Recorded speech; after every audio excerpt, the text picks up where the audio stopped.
Okay, ladies and gentlemen, good afternoon, and we'd like to call the meeting of the Rutherford County Risk Management Committee to order. First item of business is approve the minutes of the last meeting. Do we have a motion? Mr. Hafner and Ms. Allen, second. Anyone have any corrections or additions? If not, then everyone in favor, please say aye. Okay. Mrs. Street, you may give us a financial report, please. Yes, sir. We'll start with Fund 264. Looking at the end of April, we ended in revenue at $7,169,148, and we ended with expenses at $6,643,944. The difference by month comes in at $525,204. When we review the calendar period year-to-date revenue versus expenses, in prior period revenue came in at $18,319,176 compared to current of $30,576,186. Expenses in prior period year-to-date came in at $16,382,028, with current coming in at $22,691,370. Fiscal period review, year-to-date revenue versus expenses, show prior period at $52,685,248 compared to current at $58,075,530. Expenses for prior period came in at $55,873,005 compared to current of $55,819,524. Continuing on to the third page of the report, you'll see that for 2018, our calendar year per employee per month is averaging at $887.26. Our 2018 calendar year revenue versus expenses shows a difference of $7,884,815 to the positive for revenue. And when we look at fiscal year comparison, we see that we are in revenue versus expenses to the positive of $2,256,006 current year to date. Our average enrollment currently is at 6,018 individuals, and that's employee plus retiree. Questions from Ms. Street? Okay, so what's your overall assessment this year compared to last year? We're doing very well compared to last year. Last year we did not end so well. There's always a gamble because you never know what your high claims. Everything is actuarially based and projected, but we're trending in line and we expect to finish strong in this year. Okay, very good. All right then. In Fund 266, year-to-date, we're at $798,182 compared to prior year-to-date of $613,779.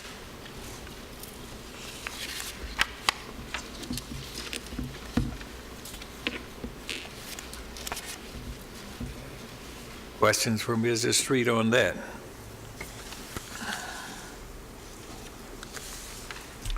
Okay, well, you're moving right along very nicely then. Thank you.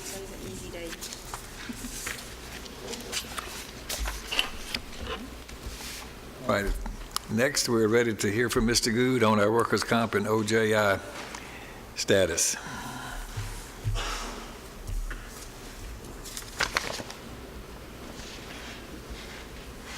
Good afternoon. In the month of April, we had a total of 21 injuries requiring medical attention. You'll see your breakout there on the sheet. That brings the total up to 88 for the calendar year. Of that 88, 65 of them are OSHA recordable.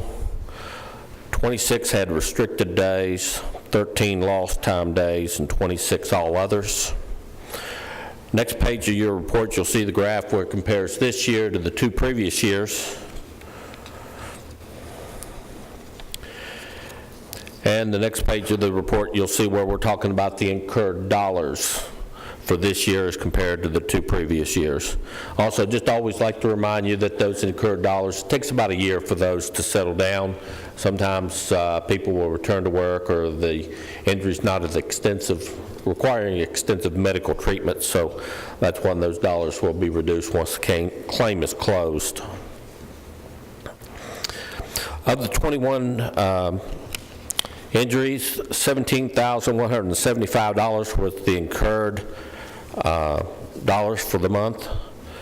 15 of those injuries were with the Board of Education. You'll see the breakdown there between the slip, trips, and falls, struck, injured by, with the Board of Education. There was $9,000 in the incurred dollars, and then the County General had the other 6. And you'll notice the breakdown there. And the last page of your report is where we look at, we break down where those injuries occurred within the County General, and you'll notice that they're pretty much widespread across there between the sheriff, election, ambulance, juvenile detention, and PAWS.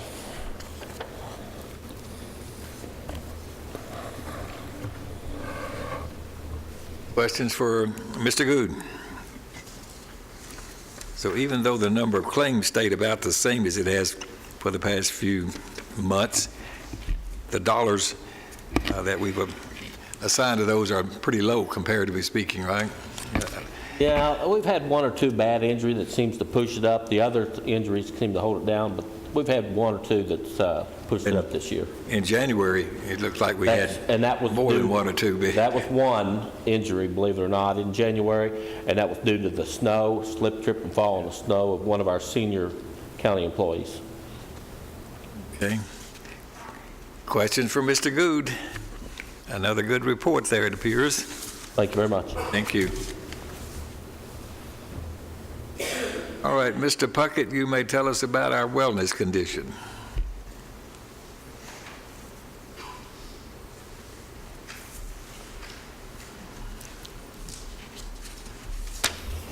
Good afternoon. Quick wellness update for you guys. The Know Your Numbers campaign is still going strong. As of last Friday, the 18th, we have had 258 online health assessment completions versus 358 in 2017 at this time. Biometrics, we're at 1,039 versus 914 year-to-date last year. And then those who have completed both, we're at 282 for this year and 440 the year-to-date last year. You may be asking, why are those numbers greater last year than they are this year? Keep in mind, last year we did run a heavily incentivized campaign from January to the end of March with iPads and Apple Watches and things to encourage people to get that done. We decided not to do that this year. The reason being is because we didn't think the money spent was worth what the outcomes were. But we are up on biometrics, so I think we're doing the communications going out. People are starting to get that stuff done, and that's typically the harder of the two to get done, scheduling and faxing the form in and everything like that. So we're moving in the right direction. We did have some events recently come up I want to fill you guys in on. We did sports physicals on April the 28th at the Stewart's Creek Midpoint Clinic. We had a good turnout there. We had 26 high school students participate in that. It's my understanding we had to turn some away because they weren't on the Rutherford County Medical Plan. Last week we had St. Thomas Health come by and do mobile mammographies at Blackman and then also at Stewart's Creek. We had 19 go through the process at Blackman and 14 at Stewart's Creek, so a good turnout there, and we'll also have that bus come back at our wellness fair in the fall. Current and upcoming events, we're still in our Q2 programming around the world in 90 days. That ends in July, so we'll be happy to share the results with you once that date approaches. Life Services EAP this month is Life 101. It's about basic skills of adulthood. That's available on demand now. You can go to lifeserviceseap.com, and then the username is Rutherford, and the password is employee. If you or any of people you work with want to take advantage of that. And then also, the summer months into the fall really kicks up for us. We start our Board of Ed orientations next week, and those will run through, I believe, August or early September. So we'll go through, the wellness program, the Know Your Numbers campaign, all of that, as well as touch on some benefits. that they have available. And if you flip over to the next page, I'm going to let my colleague, Mr. Chapa, tell you guys about a great program that we have available for veterans and their families. Yes, ma'am. I actually had this question last month, and I didn't ask it, but since you said we had to turn some folks away, it made me think of it again. Is there any downside to us offering those sports physicals to students who are not on the Rutherford County Health Plan? Because when I first saw that, I thought to myself the same thing probably anybody else would. Oh, great, we're offering sports physicals. And so I wouldn't have, as a mother, I wouldn't have known either. I would have gone to the trouble and shown up with my kid and then been turned away. So I'm just curious if there's a downside to offering and or if there's a better way to market it so that we don't turn folks away. So part of the reason we ended up with individuals who were ineligible was we had a coach that was very excited about the program, didn't read the communication entirely, and sent it out to their team. And so we had to do some damage control on that, and that's where we got several from that came. In terms of if we did that, I assume your thought process is that we would want to charge a fee for that rather than making it free for all county students. And we do not have the ability to accept cash, credit, anything like that within our clinics because there's no charge to individuals utilizing it, so we're not set up currently to do that. And I do know that, at least for the sports teams that my kids have been part of, TOA offers those for free anyway. So parents have the choice of going and paying for them somewhere but so, yeah, I don't know what the best way is. I guess maybe just make sure we over-communicate with coaches during that period of time or something, just to make sure this doesn't happen, because, like you said, damage control is always bad. And we do look at what date TOA has theirs planned so that we can most effectively plan ours for the best utilization and participation. And I think that we were able to do that well this year. It's just trying to get out in front of TOA before they actually had theirs. But I agree. I think that we could maybe enlighten the coaches in a different avenue so that we don't have those type of problems again.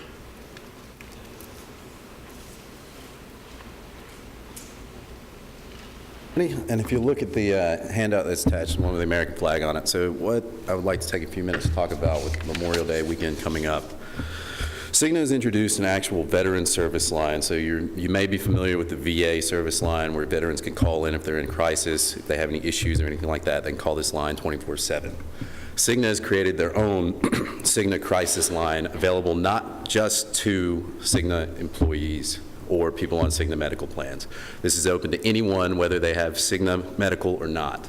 So just as an example of some of the things that this does, when a veteran or their family member or their child or anyone in their household calls into this line, they'll be speaking to a licensed, certified Cigna behavior specialist who will then do a crisis management based on what that veteran is calling in. So if they call in an immediate crisis, if they're calling in an issue where their child needs food, clothing, lodging, safety, any of these categories, they're trained to immediately address that need and to provide that veteran, that family member, or that anyone that does call in with that particular service. We did publish this out in our newsletter last month, so it went out a little bit to the county, but I urge all of you to take this not just to your employees, take it to your neighborhoods, take it to your families, take it to your churches, anywhere where you can put this up. This is an absolutely 100% free service provided to anyone that has any military service, family members, children, anyone in crisis. And so if you take a look at some of the things that they do cover, one of the large things that we're dealing in the veteran community, I'm a veteran myself, is the opiate epidemic over prescription opioids.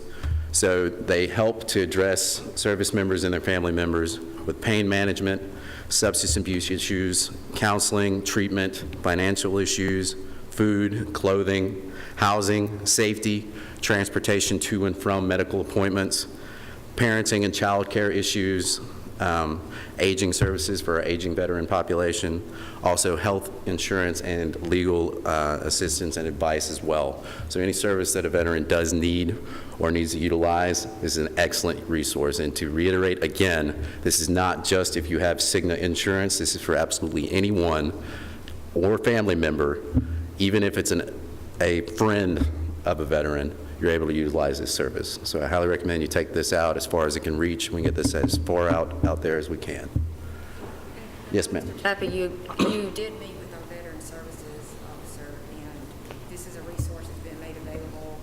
Yes. and through our Veterans Court and other Yes. county initiatives as well. Is that correct? That was your question. Yep. We contacted the deputy mayor and talked to him about the program and helped him educate us on the best and the broadest way to circulate this information. And so Mr. Tapper worked with him to distribute it throughout the county for utilization.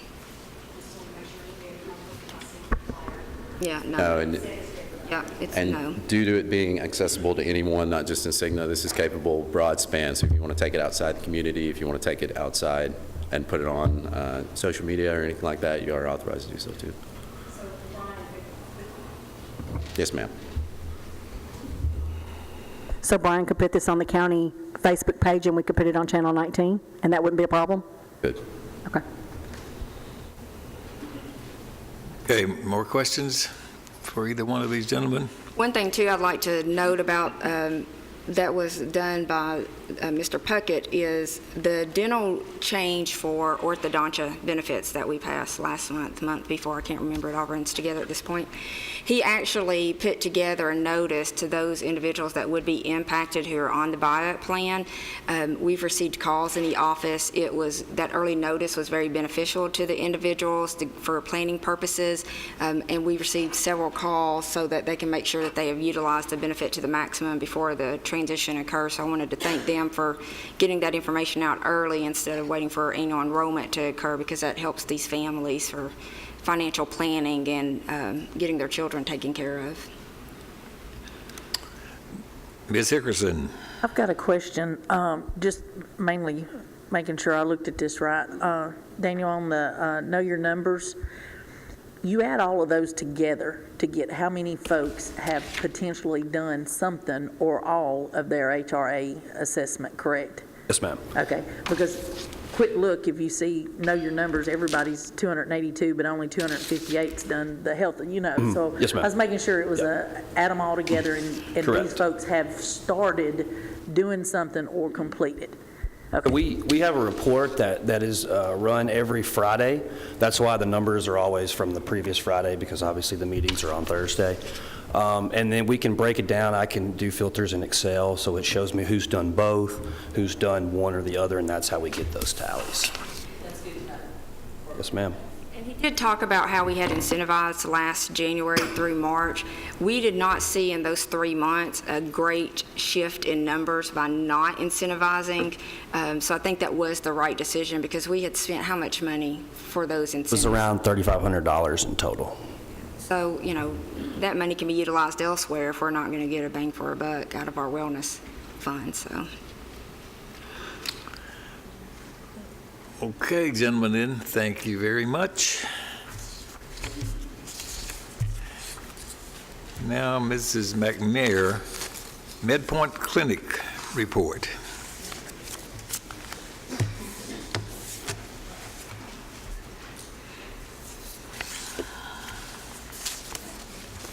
Good afternoon, everyone.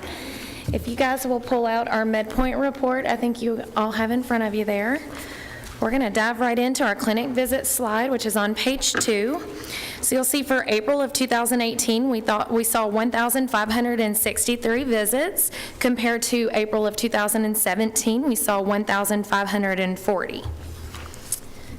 So right on trend there with what we were doing last year. I will just like to point out and mention that our flu season didn't last as long this year. While we got hit hard really quick in December and January with a lot of flu and strep, last year we saw it in March, we saw it in April, and we are seeing some sporadic flu still. Believe it or not, we had a positive one in May, but not near as heavy as it was last year in April.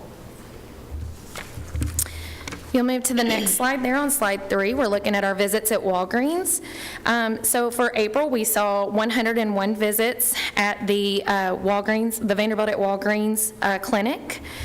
This will be the last month we'll report that out, because as you all know, you guys voted for the CSN with Cigna, so as of April 30th, this was no longer an option. So this will be the last month you guys will see numbers on the Walgreens clinic.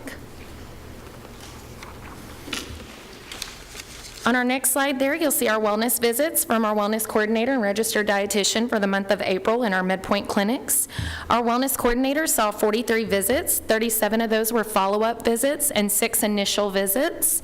And our registered dietitian is 17 visits, with 13 of those being follow-ups and 4 initial visits. Something I'd like to point out there is just, I like to see these initial visits happening because that means that we're still reaching out and touching more and more patients and trying to get them, help them get, stay, and be well. So that may be referrals from our clinic, our providers that are seeing these patients, or it may be word of mouth, like, they're already seeing somebody and they go out and they said, oh, what are you doing? Oh, I'm seeing the Midpoint Wellness team. So we get a lot of word of mouth referrals as well as directly from our clinics. What are you seeing in terms of utilization of these two availabilities in the clinics? Are you seeing that it's increasing, that it's decreased? Is it stable? It is increased for the most part. I will tell you that getting closer to the end of the school year, we do see a little bit of a decrease. Teachers are trying to get their rooms done. They're trying to get ready for summer, vacation, that kind of thing. And then we also see it pick, it kind of, I'll honestly say, I think it slows down a little bit even during the summer. And then August, they pick right back up. They're like, I'm back in school, I'm back on track.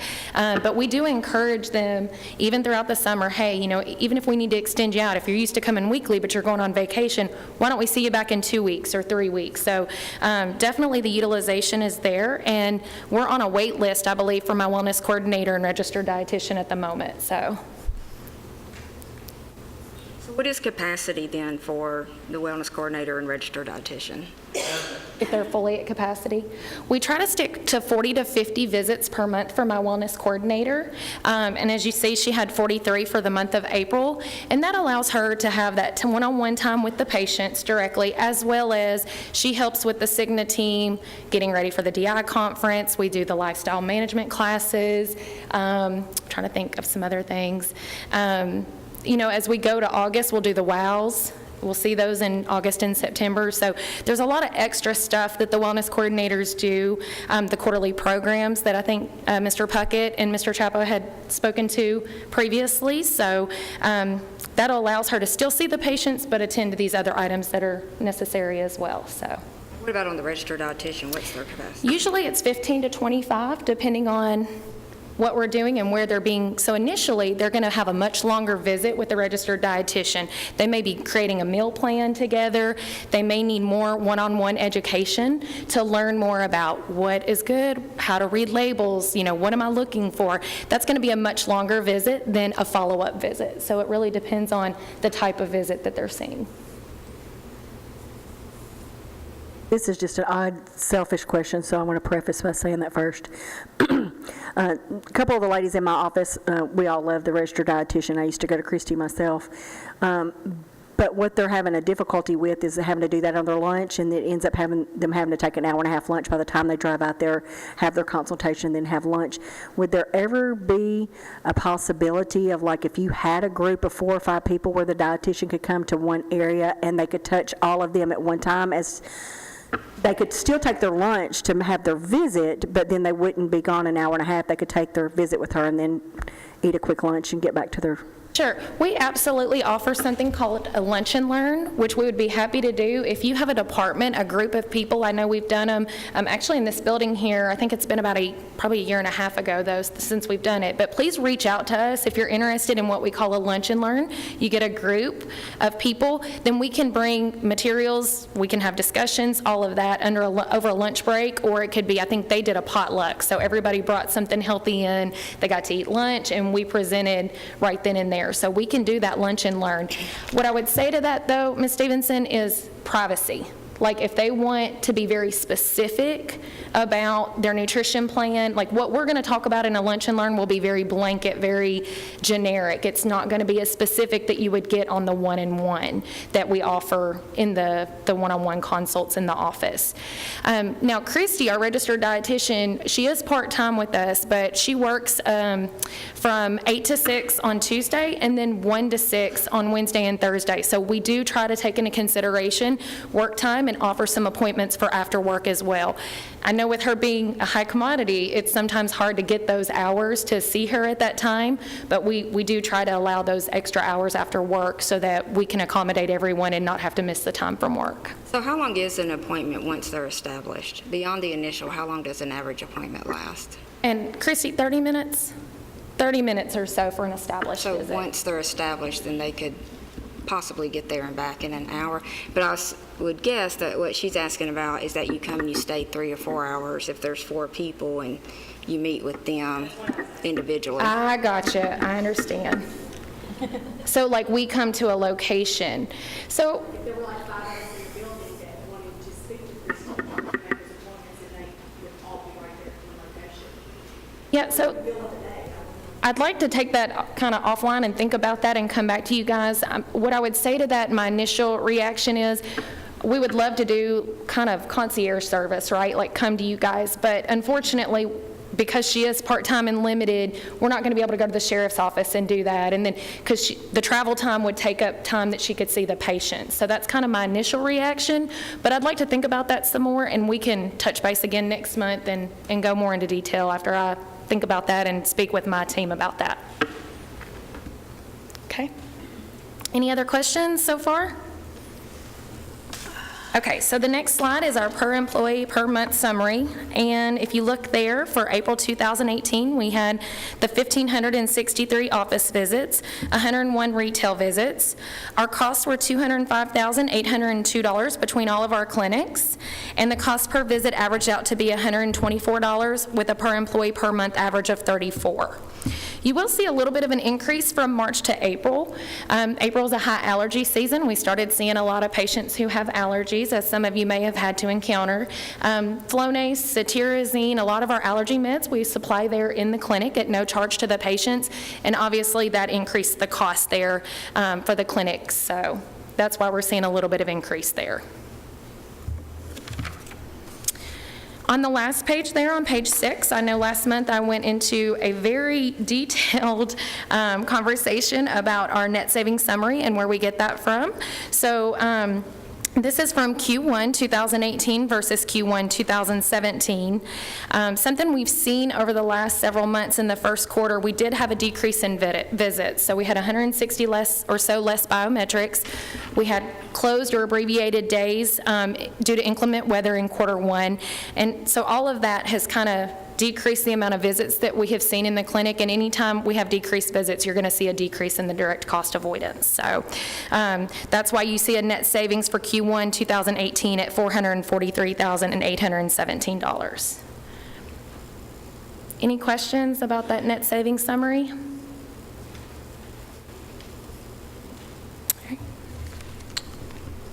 Okay, if there are no questions, Thank you. Does anyone have any other business they want to bring before the committee today? I have just a couple of things, Mayor, that I've thought about sharing with the group as I've set up here. Just to give you an idea of a couple of things that we are looking at in our department. We will have the broker bid that will get released later this week, or not this week, but this year. Our contract with Willis ends March the 1st, is that right, Ms. Derrick? March the 1st under the current contract, so we will have that occurring between now and the end of the year. Also, open enrollment will be here before we know it. Within our department, we are already in planning stages. One thing that we will need to communicate the heaviest, and that we're going to need help from the employees and the management team, is that we are now on a new platform for ADP, and there is a registration process. And because of that registration process and how long it is, we are probably going to extend open enrollment by 1 week this year. So it will be 3 weeks, whereas it's typically 2 weeks. Because I think the registration process, especially for those who wait last minute, which they'll still do because we're creatures of habit, but at least we'll give them the opportunity to go in and get registered and take advantage of that. So we're going to need help getting that message out there. We were forced into this new platform. It has been a challenge, to say the least, and we are still months later, ironing out issues with it. It remains closed to employees as we are doing that. We hope to have it up by July 1st for employees to be able to log in and take a look, especially as we are in processing about 700 individuals over the summer. So that will be important for us. The other thing is, currently we do have a June meeting scheduled. We are not canceling that meeting at this time to ensure that nothing comes up between now and prior to the meeting that we would need to bring to committee. If there is a cancellation, we will notify you as we have in the past. However, if things stay the same, there's a high probability that we'll cancel that meeting. So I want to take this opportunity to thank the mayor for his leadership, for chairing this committee for so many years. There have been times that we have come in thinking that the meetings weren't going to last that long, and we have gotten deep into discussions. He has been very good through his leadership and guidance to keep this committee moving and to help us understand where we are within the insurance and the risk management department, and I appreciate all of his service and everything that he's done for us, so I would like to just say that to him and thank him for that. Thank you very much.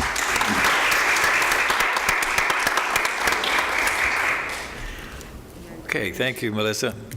Is that the end of your That's it. That's the end of my speech right there. additional comments for other business? Anyone else have any other business? Mrs. Stevenson? I'm sorry to ask this question, but knowing in the past, correct me if I'm wrong, in the past when somebody set up their account in ADP the first time, they kept the same username and password, so every year when they went into open enrollment, they just used that same information. Would it be easier for, especially I think about Mary, people like Mary, or for all of our departments, if we sent out the information, you know, the initial setup where they go in and put their initial information, do you think that would speed up the process for some of the? We have talked about, we need to get the system up and make sure, but we have talked about sending that out prior to, so that people can go in and just get registered before they even get their open enrollment packets at home. We are waiting on July 1st so we can kind of test it with the beta group, but yeah, we did talk about doing that. We would send it out via email, and a lot of Mary's folks actually come talk to us during annual enrollment anyway. Those folks I'm least worried about because they are more responsible, to be quite honest. I mean, the ones that know they're not as computer savvy and they need the help, they're on our doorstep the first day of annual enrollment. We love those folks. It's the ones who don't read the packets that I have concerns over. Just thought the departments might have been related, like I could relate to. Sure, yeah. Go ahead and pre-register so that it's Yeah. an easier process. Yeah, absolutely. Okay, anything else from any of you? Okay, thank you very much, every one of you, for your participation and your attendance. We are adjourned.